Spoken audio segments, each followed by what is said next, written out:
अनंत वात्सल्य वर्तावनार तारक तीर्थंकर श्रवण भगवान महावीर स्वामी के चरणों में कोटिशः वंदन। जिनकी भक्ति करते करते मैं यहाँ तक पहुँची, ऐसे संभवनाथ दादा के चरणों में कोटिशः वंदन। ओम ह्रीं श्रीं अरिहंतवच्चाय गौतम स्वामी ने नमः। समस्त सद्गुरु भगवंतों के चरणों में कोटिशः वंदन। श्री प्रेम भुवन भानु सद्गुरुभ्यो नमः। गीतार्थ मूर्धन्य सुविचार गच्छाधिपति श्री जय घोष सुरेश्वरी महाराज के चरणों के मैं कोटिशः वंदन। वर्तमान गच्छाधिपति राजेंद्र सुरेश्वरी महाराज के चरणों में कोटिशः वंदन। तार्किक शिरोमणि शमनी गणनायक परम पूज्य आचार्य भगवान अभिषेक सुरेश्वरी महाराज के चरणों में कोटिशः वंदन। मेरे गुरुदेव, मेरे उपकारी आचार्य भगवान नाम ज्योतिर्धर परम पूज्य आचार्य भगवान श्री यशो विजय सुरेश्वर जी महाराज के चरणों में कोटिशः वंदन। वर्तमान तपाराधिका साध्वी जी भगवान पुण्य निधि श्री जी महाराज के चरणों में कोटिशः वंदन। मेरी गुरु मैया वात्सल्य मूर्ति साध्वी जी भगवान परिधान निधि श्री जी महाराज के चरणों में कोटिशः वंदन। नमो लोई सब साहूना। यहाँ पे विराजत जिन धर्म अनुरागी श्रावक श्राविकाओं को मेरा प्रणाम।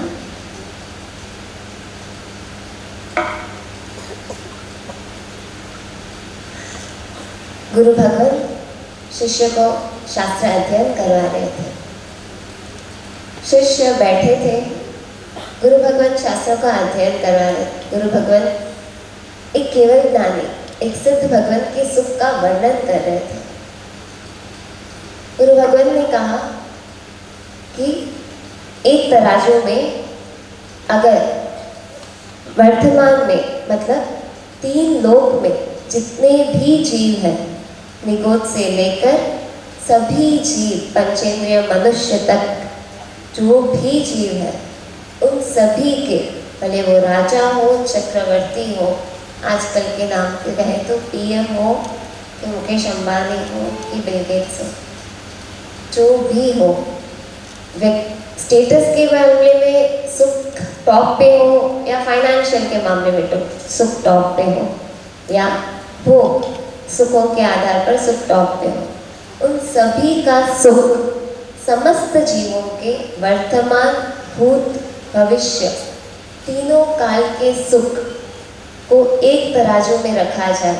14 राजलोक के समस्त जीवों के सिर्फ सुख, दुख नहीं, सिर्फ सुख। ऐसे हमको अनुभव है, एक सुख के पीछे हमको कितना दुख मिलता है। यहाँ पे सिर्फ सुख की बात हो रही है, उसके पीछे के दुख एक साइड में।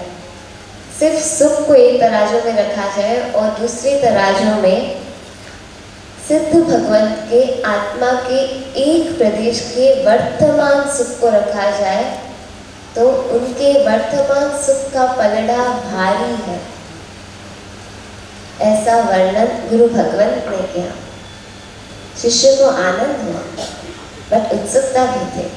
शिष्य ने पूछा कि भगवान, अगर समस्त संसार के जीवों का सुख को दुगना किया जाए तो?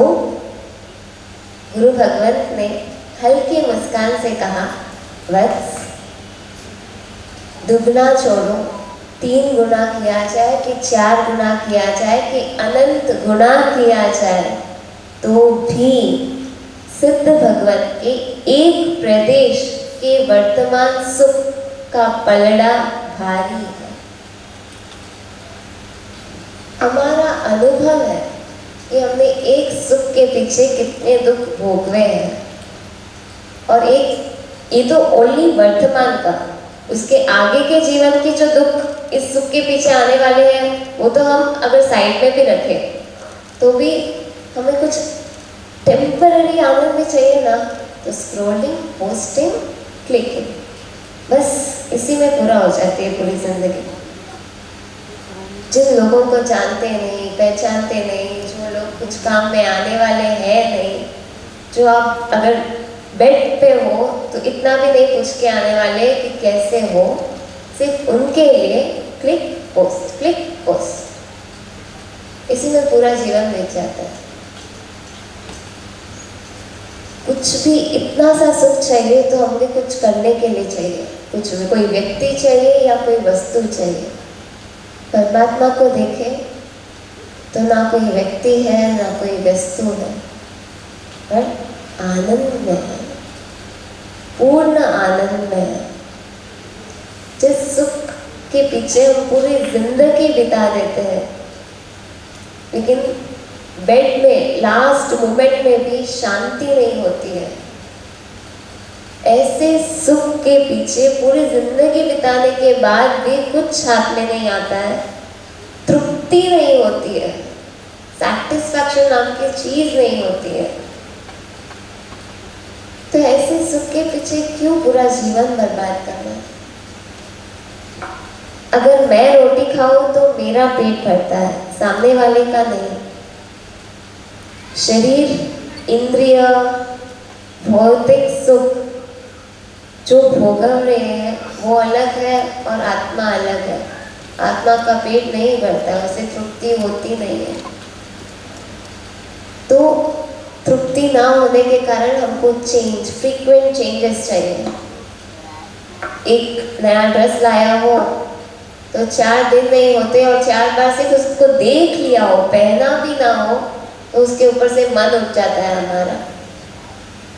इतना टेम्पररी, इतना फ्रीक्वेंसी ऑफ चेंज हाई। जैसे जैसे उन सुखों को भोगे जाते हैं वैसे वैसे उसकी फ्रीक्वेंसी बढ़ती जाती है चेंज की। इतना तुच्छ सुख, क्यों इसके पीछे पूरी जीवन को व्यर्थ करना? दीक्षा के भाव कैसे हुए? घर ऐसे धर्म के संस्कारों से है, परिवार में धर्म के संस्कार है, बट मुझे विशेष धर्म में रुचि नहीं थी, बट पाप में भी रुचि नहीं थी। जीवन सिंपल सा था, कोई विशेष बाहर घूमना फिरना, मौज मस्ती, फ्रेंड्स, ऐसा कुछ भी नहीं है जीवन में, ना था कोई इंटरेस्ट नहीं था। बट हाँ, तब जीवन में कुछ लक्ष्य भी नहीं था। जीवन भी क्यों जीना, कुछ मकसद नहीं था, जियो ना जियो कुछ फर्क नहीं पड़ता था। बट थोड़े थोड़े धर्म के संस्कार थे, प्रभु पूजा वगैरह होती थी, बट परमात्मा के साथ कोई कनेक्शन नहीं था। और वैसे ही प्रभु पूजा, पता नहीं परमात्मा को देखा था नहीं देखा था, पूजा हो जाती थी। धीरे धीरे बड़े हुए, कॉलेज गए, इंटर कंप्लीट हुई। उसके बाद घर में नॉर्मली प्रवचन चल रहे थे टीवी के ऊपर, तो उसमें पूज्य रत्न सुंदर सुरेश्वर जी महाराज साहब प्रवचन दे रहे थे। उसमें पूज्य मोहन बाबू सुरेश्वर जी महाराज साहब का नाम सुना। एक शायद जिज्ञासा से, जैसे साहब ने वर्णन किया था, उस जिज्ञासा से मैंने यूट्यूब पे सर्च किया, तो उनकी एक लाइफ स्टोरी देखी, तो एक शायद जीवन में पहली बार कुछ स्पर्शनाएं हुए, एक कनेक्शन हुआ साहब से। उस वीडियो में अम्मी चंदी, अम्मी दृष्टि, परम तेज ऐसे पुस्तक का भी वर्णन था। तो ऑनलाइन में डाउनलोड करके अम्मी चंदी, अम्मी दृष्टि पुस्तक पढ़ी। गुजराती थी तो लेटर्स भी थोड़ी समझ में नहीं आते थे, बट डाउनलोड करके पढ़ी। उसमें एक वाक्य था, मुझे पहले प्रवचन सुनते तब लगता था कि इतना धर्म करो फिर भी वापस उसी पुण्य का बंध होता है और वापस वही चीजें मिली है जो छोड़ी है, तो इसे छोड़ने का फायदा क्या?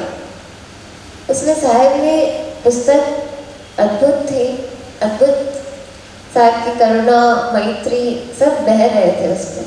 बट उसमें एक लाइन थी, शालीभद्र ने पूर्व के भव में खीर वोराई। तो ऐसा वर्णन सुना था कि खीर वोराई तो 99 पेटियां उतरी। तो लगता था कि छोड़ा, उसके बाद में वापस जो छोड़ा वही मिला, तो फायदा क्या छोड़ने का? तो उसमें साहब ने लिखा था कि उसने खीर वोराई तो अगले भव में उसे 99 पेटी छोड़ने के भाव हुए। खीर का त्याग किया तो 99 पेटी का त्याग करने का भाव उसे प्रकट हुआ। त्याग के बदले अधिक त्याग की वृद्धि हुई। उसने गुरु भगवंत को खीर वराई तो जीवन को प्रभु के चरणों में समर्पित करने का भाव उसे जागृत हुआ। जो समर्पण, जो बहुमान उसने तब व्यक्त किया, उसकी वृद्धि हुई, उसकी पूर्णता हुई। तो लगा राइट, जो छोड़ा उसके बदले में जो छोड़ा और अधिक उल्लास से और अधिक पूर्णता की ओर ले जाए, वैसे छोड़ने का उसे मन हुआ। धर्म का फल पुण्य ये बाय प्रोडक्ट है, बट धर्म, आत्मा का निर्मल स्वभाव, वो उसकी वृद्धि, वही धर्म का वास्तविक रिजल्ट है। तब जब वो पढ़ा तो ऐसा हुआ कि मन में, हाँ, अगर इन आचार्य भगवान के जो कोई शिष्य होंगे तो उनके चरणों में मैं अपना जीवन रखूंगी। ऐसा नहीं था कि दीक्षा लेनी है, बट जीवन उनके अनुशासन के अंदर होगा। फिर मम्मी एक दिन सफाई कर रही थी तो संवेदनी सरगम एक पुस्तक ले गई। एक सहज भाव से ऑर्डर का नाम देखने की मेरी आदत थी। उसने देखा तो पूज्य भुवन मानसेश्वर जी महाराज साहब के प्रशिष्य परम पूज्य यशो विजय जी गणी का नाम था। टीवी का व्यसन था, टीवी छूटता नहीं था। बहुत बार प्रवचनों में भी सुना था कि टीवी छोड़ने कैसा है, बट बिल्कुल भी इच्छा भी नहीं होती थी कि टीवी छोड़ना है। तो सहज भाव से उस पुस्तक को टीवी के सामने ही खोला था, लेकिन उसके थोड़े सेंटेंसेस पढ़े तो ऐसा लगा कि कहाँ बैठ के मैं क्या पढ़ रही हूँ। अलग से बैठे उसके 2 चैप्टर्स पढ़े। मन में निश्चित हो गया था कि हाँ, यही मेरे गुरुदेव। उनकी समर्पण, प्रभु भक्ति, वो सब उनका अनुभव, आत्मा का उनका अनुभव, उनका तात्विक मोक्ष मार्ग के ऊपर श्रद्धा, उसकी जानकारी, वो सब उसमें झलक रहा था। ये बात बहुत साल पहले की है, ऑलमोस्ट 2016 या 17। तब मैंने निश्चय कर लिया था मन से कि ये मेरे गुरुदेव। उनकी कोई पहचान नहीं थी कि कौन है, कोई फोटो, कुछ भी नहीं था। धीरे धीरे कॉलेज में पढ़ाई चालू थी इंजीनियरिंग की। उसके बाद फिर उनके प्रवचन आए 2019 में फेसबुक के ऊपर।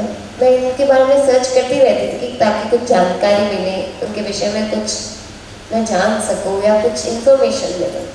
तो ये गूगल पे सर्च करती रहती थी। तो अचानक से प्रवचन मिले। परमात्मा की असीम कृपा थी। परमात्मा के साथ उस पुस्तक के बाद परमात्मा के साथ जोड़ान शुरू हो गया था।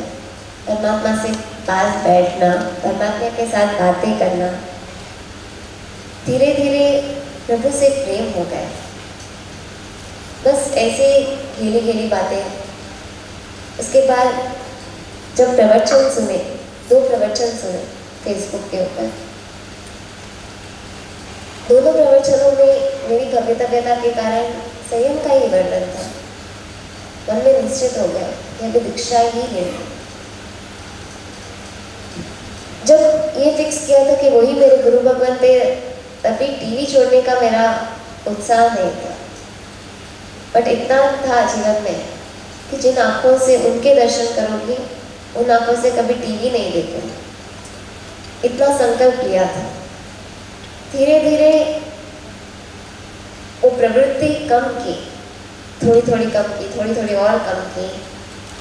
फिर भी अंतराय में छूट रखी थी। ऐसे बहुत सारे छोटे छोटे रखे, थोड़ी थोड़ी कम की थी, बट पूर्णतया छोड़ने की तैयारी नहीं। प्रवचन सुनने के बाद मन में निश्चित किया था कि दीक्षा ही लेनी है। बट घर पे कहने की हिम्मत नहीं थी, क्योंकि शायद रजा ना मिले, ऐसे भाव था।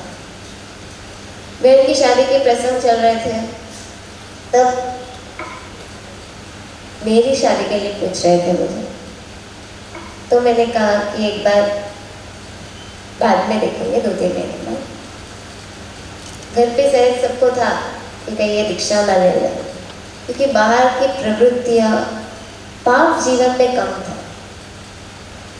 भले धर्म क्रिया नहीं थी जीवन में, कुछ भी नहीं था, एक माला नहीं गिनी थी साध्वी जी भगवान के पास जाने से पहले,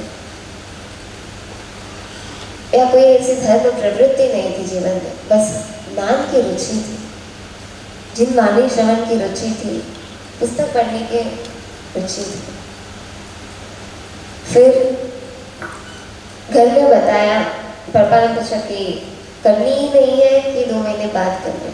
मैंने बोला कि करनी ही नहीं है। मैं एक बार आचार्य भगवान श्री अशोक जैसे मासक को मिलके आते हैं, फिर देखेंगे कि आगे क्या करना है। बहन की शादी हो गई, फिर हम मिलने गए। परिवार में सिर्फ मेरे मान रखने के लिए या मेरी भावनाओं के प्रति सम्मान के लिए हम आचार्य भगवान को मिलने गए। आचार्य भगवान ने खूब प्रेम से हमको समझाया। मैंने उनको पहले ही बोल दिया था कि मेरी भावना दीक्षा की है। इतना था जीवन में कि जहाँ वो बताएंगे वहाँ मैं अपना जीवन सहर्ष समर्पित करूँ। परिवार को समझाया। हमारे रिटर्न टिकट भी बुक थे गुंटूर के, पर सिर्फ गुरुदेव के कहने के ऊपर मम्मी पापा भाई बहन चारों मुझे छोड़ने आचार्य भगवान की प्रेरणा से आहोर आए साध्वी जी भगवान के पास, जिन साध्वी जी भगवान की ना कोई पहचान थी, जिन गुरुदेव की ना कोई पहचान थी।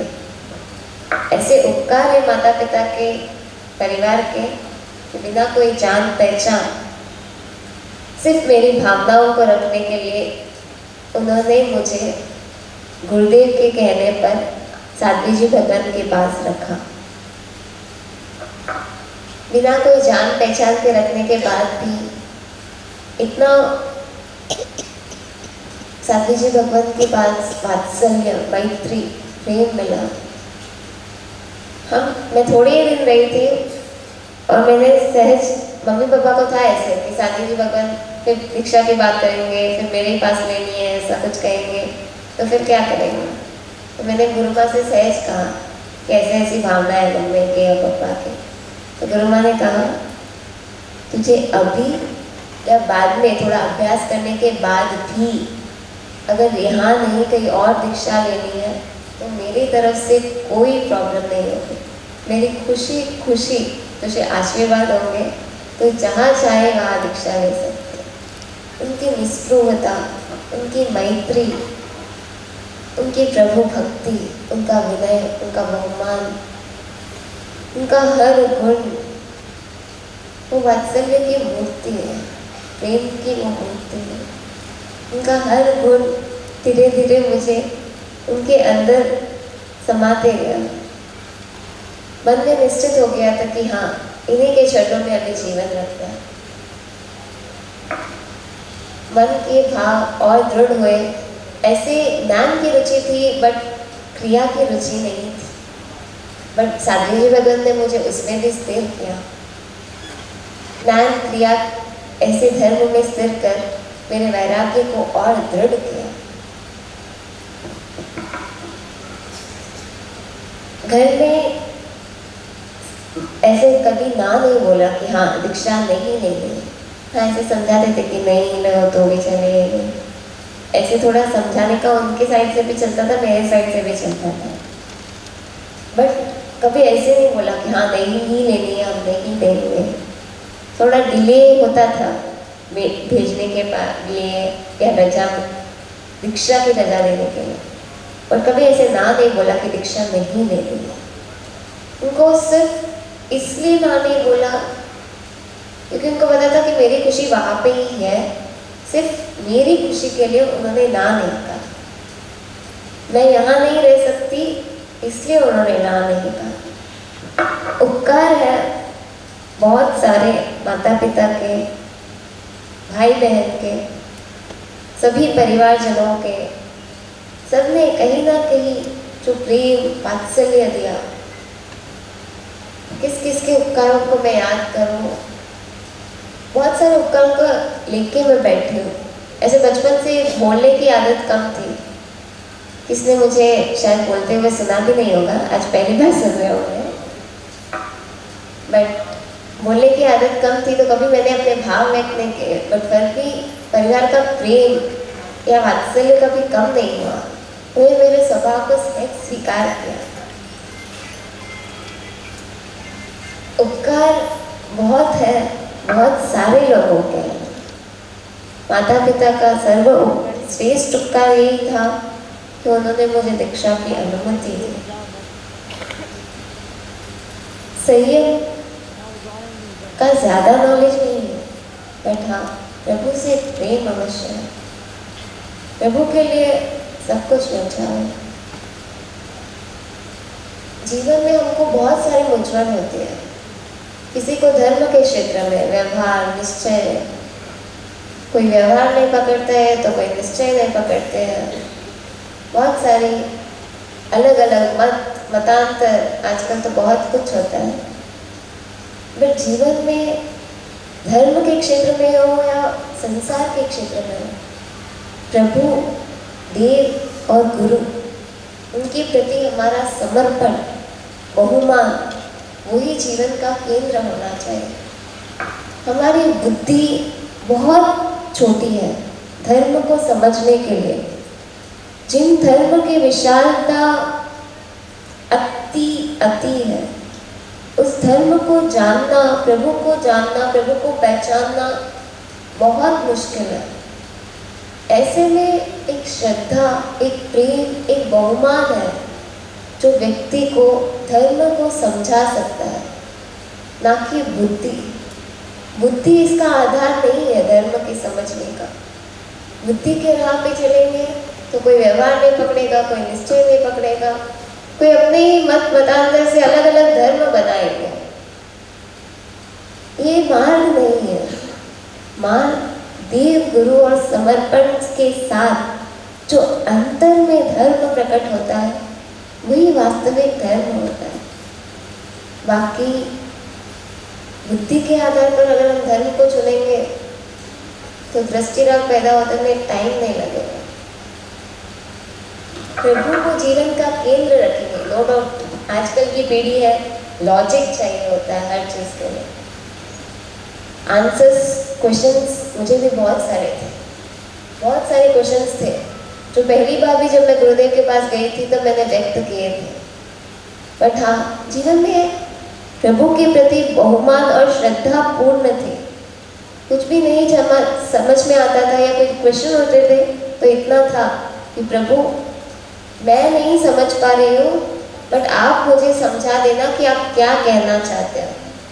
आप किस मार्ग को, किस धर्म को प्ररूपित करके गए हैं, उसे आप मुझे समझा देना। भले मैं नहीं समझ पाऊँ, भले एट प्रेजेंट कोई हमें लॉजिक नहीं मिले हमारे क्वेश्चंस के लिए, बट श्रद्धा को टूटने नहीं दे, क्योंकि श्रद्धा वो बेस है जीवन का। हर मूंझवण के लिए, भले वह संसार के क्षेत्र में हो या धर्म के क्षेत्र में, प्रभु के प्रति श्रद्धा, प्रेम, बहुमान, गुरु के प्रति श्रद्धा, प्रेम, बहुमान, वही जीवन का केंद्र है। सद्गुरु मिलना अत्यंत कठिन है, अत्यंत दुर्लभ है, बट सद्गुरु के प्रति समर्पण, बहुमान, वो उससे भी दुर्लभ है। हम एक नॉर्मल लाइफ जी रहे हैं, नो डाउट, खाते हैं, पीते हैं, दिन व्यतीत हो जाते हैं, बड़े हो जाते हैं, बूढ़े हो जाते हैं। लास्ट जब मृत्यु की टाइम आती है तब सब कुछ घूमता है फिर वापस सिर में कि क्या किया मैंने। लेडीज को तो जनरली आदत होती है कि मिल जाए तो एक दूसरे की निंदा करना, और जेंट्स को सब कुछ आदत होती है कि लगभग व्यापार की बातें या टिक्का टिप्पणी शासन के ऊपर या किसी और के ऊपर, पंचायत, सरल भाषा में कहे तो पंचायत भी बहुत होती है आजकल। ये सब भी करने जैसे नहीं है। आजकल शासन को हमारी ज़रूरत है, हम कुछ शासन के लिए करें, उसकी ज़रूरत है। लेकिन हमारे इतनी खामी है कि हम घर में भी संस्कार नहीं दे पाते, शासन के लिए कहाँ कुछ कर पाएंगे। इनको ऐसा लगता है कि बच्चों के हाथ में हम फ़ोन देते हैं या संस्कार नहीं देते हैं तो सिर्फ हमारा नुकसान है, पूरे शासन का नुकसान है, क्योंकि अगली पीढ़ी वही है शासन की। पूरे शासन को नुकसान होता है जब माता पिता बच्चों को संस्कार नहीं दे पाते। हम सिर्फ हमारे फोन्स में बिजी होते हैं या किसी और के साथ टाइम वेस्ट की बातें करने में बिजी होते हैं, या पूरा दिन स्क्रॉल करने में चला जाता है, सिर्फ स्क्रॉलिंग में, जबकि कुछ देखना भी नहीं है, सिर्फ स्क्रॉल करने में चले जाता है आधा आधा घंटा, एक घंटा। और परिवार को संस्कार देने के लिए, परिवार को टाइम देने के लिए हमारे पास टाइम नहीं होता है। प्रेम हम संसार में है, इसका दुख होने से ज़्यादा हम संसार, हमारे में संसार है, उसका दुख ज़्यादा होना चाहिए। हमारे अंदर संसार इतना घुस गया है कि हमको शास्त्र के वचन भी और संसार में जोड़ने के लिए हम निमित्त लगाते हैं। जैसे शास्त्रों में कहा गया है कि अनंत ओगे लिए है, तो उसका हम ये आलम्बन लेते हैं कि अनंत ओगे लिया है तो एक और लेने से क्या हो जाएगा। इसलिए हमारे लिए शास्त्र वचन भी संसार वृद्धि का कारण बन रहे हैं, क्योंकि हमें रुचि संसार में है। हमको ये नहीं याद आता कि हमने अनंत ओगे लिए हैं तो कितनी कितनी अनंती बार संसार मांडा होगा। हमें ये नहीं पूछने कि अनंत अनंत अनंती बार संसार मान लिया, एक और बार मान लेंगे तो क्या हो जाएगा। बट किसी मुमुक्षु होती है, कोई दीक्षार्थी होते हैं, तो हम उसको पूछते हैं कि अनंत ओगे ले लिए, एक और ले लोगे तो क्या हो जाएगा। हम सिर्फ दूसरों के ऊपर टिक्का टिप्पण करने में पूरा जीवन चला जाता है। इसे ये नहीं करना चाहिए, इसे वो नहीं करना चाहिए, इसे ये करना चाहिए, इसे ये करना नहीं चाहिए। हमें क्या करना है, हमें क्या करना चाहिए, कोई चिंता नहीं, कोई देखने की दृष्टि भी नहीं। पंचसूत्र में एक गाथा आती है, उसमें ये कहा गया है कि तथा भव्यत्व का परिपाक, धर्म की योग्यता प्रकट करने के लिए 3 उपाय हैं। प्रथम शार शरण स्वीकार, दूसरा सत्कृत्यों की अनुमोदना, दूसरों के सत्कृत्यों की अनुमोदना, तीसरा खुद के दुष्कृत्यों की गर्हा। हम पूरा ऑपोजिट ही करते हैं। संसार को शरण मान लिया है, दूसरों के दुष्कृत्यों की गर्हा और खुद के सुकृतों की अनुमोदना, टोटल ऑपोजिट। बट अनादिकाल के संस्कार है, नो डाउट। हम सब यहाँ पे सिद्ध भगवान की रॉ मटेरियल है। जिस संघ में मैं बड़ी हुई हूँ, उस संघ के लिए कुछ कहना चाहते हैं। आज यहाँ किसी के बेटी या बेटी बन के नहीं बैठे, इस संघ की पुत्री बन के बैठे। जिन धर्म को समझने के लिए एक प्रयत्न अपने जीवन में अवश्य कीजिएगा। जिन धर्म सिर्फ इतना नहीं है कि सामयिक ले ली, कौशल ले लिया, मंदिर में एकांत पूजा कर ली, सिर्फ ये जैन धर्म नहीं है। खुद के स्वभाव में अगर हम चेंज भी नहीं ला पाए तो वो धर्म नहीं है। उल्टा आपके स्वभाव को देखकर लोगों को ये लगेगा कि हाँ इतना कुछ करते हैं धर्म, फिर भी स्वभाव ऐसा है। वो आप किसी और को बोधि दुर्लभ बनाने के मार्ग पे है। हमारी वाणी, हमारा आचरण कैसा होना चाहिए। अगर हम एक श्राविका है, एक जैन धर्म के हम श्राविका है या श्रावक है, कैसा हमारी वाणी होनी चाहिए, किसी को सुनने का मन हो। हमारी वाणी ऐसी होती है कि बोलते हैं तो किसी को लगता है कि कब मुंह बंद करेंगे। इतना तीखा हम बोलते हैं, हमारा आचरण ऐसा होता है कि उसमें कहीं पे भी धर्म रिफ्लेक्ट ही नहीं होता है। हमारी वाणी, हमारी अनुमोदना का क्षेत्र, कोई मूवी देख के आए तो पोस्ट करेंगे कि ये मूवी जाने जैसे है। एक तो पाप किया, कोई मूवी देखने गए, ठीक है, वहाँ तक सीमित नहीं रखा, वापस उसकी अनुमोदना कि मूवी देखने जैसे है, यहाँ पे जाने जैसा है, बाहर घूमने जैसा है, वहाँ पे घूमने जैसा है। एक तो पाप करना, उसमें वापस घी डालना कि हाँ उसकी अनुमोदना की, और 4 लोगों को उस पाप को करने के लिए प्रेरणा करना। ये कहाँ का धर्म है? और फिर भी हम कहते हैं कि हम रोज पूजा करते हैं, रोज सामयिक लेते हैं, मैंने तो आज का धर्म कर लिया पूरा, आज का भी निष्कोटा। धर्म कहाँ बसता है अगर शासन के प्रति बहुमान नहीं है, संघ के प्रति बहुमान नहीं है, श्री संघ के प्रति अगर बहुमान नहीं है, शासन के प्रति बहुमान नहीं है, देव गुरु के प्रति बहुमान नहीं है, प्रेम नहीं है, मैत्री नहीं है जगत के सर्व जीवों के प्रति, तो धर्म कहाँ?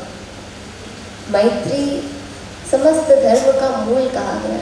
इसका मतलब ये नहीं है कि व्यवहार सामयिक कौशल लेने जैसे नहीं है, नो डाउट, प्रभु की आज्ञा है, उसके ऊपर कुछ भी नहीं है, पर प्रभु की आज्ञा अनेकांत है।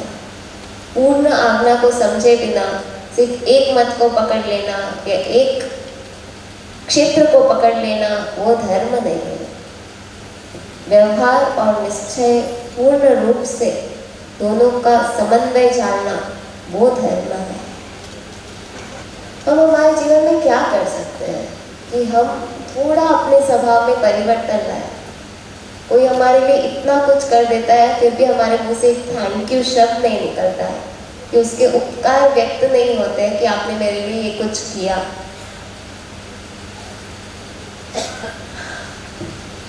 इतना करेंगे कि एक तो पहले कुछ छोड़ने की बात करती हूँ। ये बात करने में भी मुझे थोड़ी शर्म आती है, क्योंकि मैं ये बात जिन धर्म के श्रावक श्राविकाओं के प्रति कर रही हूँ। 7 व्यसन का त्याग, ये बात व्यक्त भी करनी पड़ती है, वो थोड़ा शर्म का विषय है। जिन धर्म में जन्म लेने के बाद हम 7 व्यसन ना छोड़ सके। आजकल का ट्रेंड है, लड़की पीती है तो लड़कियां क्यों नहीं पी सकती? शर्म आती है थोड़ी भी। लड़के पीते हैं वो भी गलत है, और लड़कियां पीती है वो भी गलत है। लड़के पीते हैं इसका मतलब ये नहीं कि लड़कियां पी सकते हैं। कोई गलत कर रहा है इसका मतलब ये नहीं वो सही हो जाए। 7 व्यसन का त्याग कम से कम, आजकल तो सिर्फ लड़कों को नहीं कह सकते, सिर्फ लड़कियां, एटलीस्ट 7 व्यसन अगर हम नहीं छोड़ सकते तो क्या क्या करेंगे क्या हम जीवन में? हम इतने उस चीज को डिपेंडेंट है कि सुख के लिए हमको उतना नीचे गिरना पड़े। हम खुद को नहीं संभाल सक रहे हैं तो शासन के लिए कहाँ कुछ कर पाएंगे? आजकल खुद के कॉम्प्लेक्सेस से ऊपर नहीं आते पाते और खुद के परिवार को नहीं संभाल पाते हैं, तो शासन को कहाँ हम कुछ संभाल पाएंगे? खुद के कॉम्प्लेक्सेस, खुद का टेम्पर, खुद के व्यसन, इन सब से ऊपर आकर खुद के बेटी, एक परिवार में एक धर्म का माहौल हम क्रिएट कर सकते हैं एटलीस्ट। तो ये रही त्याग की बात पहली कि एटलीस्ट 7 व्यसन का त्याग। यहाँ पे जो भी है 7 व्यसन का त्याग तो मिनिमम एटलीस्ट करने जैसा है। और एक शुभ योग में जोड़ने के लिए हम नो डाउट एक परिवार में रहते हैं, सबके गुण सबके दोष पता होते हैं। जो दूर रहते हैं उनको हम उनके साथ बैठना हमको अच्छा लगता है, क्योंकि उनके दोष हमको नहीं पता होते हैं। सिर्फ 1 घंटा मिल ले, बातें हो गई तो बस हो गया। लेकिन जिस परिवार में हम रहते हैं, जिनके आसपास हम रहते हैं, उनके गुण दोष सभी हमको पता होते हैं, तो उनसे ऊपर आना बहुत मुश्किल होता है। लेकिन हमको याद भी सिर्फ उनके दोष ही आते हैं कि इसने ये किया, इसने वो किया, इसने मेरे साथ ये किया, इसने मेरे साथ वैसा किया। हमको ये याद नहीं आता कि उसने मेरे लिए अच्छा क्या किया। अनादिकाल के संस्कार, ये दोष दृष्टि जीव के पास अनादिकाल से है। तो इतना हम पुरुषार्थ कर सकते हैं कि एक डायरी रखें, उसमें आज जो भी किसी में भी फर्स्टली जो आसपास रह रहे हैं उनके साथ जो भी उनने अच्छी चीज़ देखी हो, एक गुण किसी का भी अच्छा जो आपने देखा हो आज पूरे दिन में, वो एक नोट डाउन करके रखें। और फिर ऐसे ऐसे नोट डाउन करके रखेंगे तो एटलीस्ट एक महीने में 3-4 प्रसंग तो मिनिमम आपके साथ कलेक्ट हो जाएंगे। उसको पढ़ेंगे तो जब कुछ खट्टा प्रसंग होगा तो उसमें खुद की मैत्री को बनाए रखने के लिए आपके पास एक आलम्बन होगा और उससे गुण दृष्टि खिलेगी। नहीं तो हम टिक्का टिप्पण से ऊपर नहीं आते हैं। इसने ऐसा किया, इसने वो किया, और ये टिक्का टिप्पण हमारे धर्म क्षेत्र में भी नहीं छूटती है। कई लोग ऐसे हैं जो धर्म क्षेत्र में भी किसने कुछ किया हो तो टिक्का टिप्पण से ऊपर नहीं आते हैं। संघ की आशातना किस हद तक हमको गिराएगा कोई पता नहीं। और आगे जाके हम मेंटली रिटार्डेड लोगों को देखते हैं, उन सबका क्या होगा उसके बेस में। उत्सूत्र प्ररूपना सबसे बड़ा पाप कहा गया है। तो ऐसे उत्सूत्र प्ररूपना, संघ की आशातना, ऐसे पापों के पोटले हम सिर्फ व्यर्थ में हमारे ऊपर बांध रहे हैं। तो क्यों ऐसे पापों को भेगा करके टिक्का टिप्पण, निंदा, ये सब पापों में जुड़ना। एक डायरी रखें, उसमें गुण का नोट डाउन करें कि ये गुण इन सब में है। वो पढ़ेंगे तो भी आपके अंदर आनंद आएगा, जीवन में कुछ अच्छा करने का सैटिस्फैक्शन होगा। धर्म को समझने के लिए जीवन में एक प्रयत्न अवश्य कीजिएगा। जिन धर्म अति विशाल है वो सिर्फ 4 पुस्तक पढ़ने से या 4 प्रवचन सुनने से उसका ज्ञान मिल जाए, वो पॉसिबल ही नहीं है। देव गुरु के प्रति समर्पण, बहुमान, श्रद्धा, उनके बाद जो अंतर में एक्चुअल में प्रकट होता है, जो बहुमान संघ के प्रति होना चाहिए, जीवन के प्रति मैत्री होनी चाहिए, वो सब भाव जब तक प्रकट ही ना हो तब तक धर्म वास्तव में हमने जाना है ये सब मिथ्या है।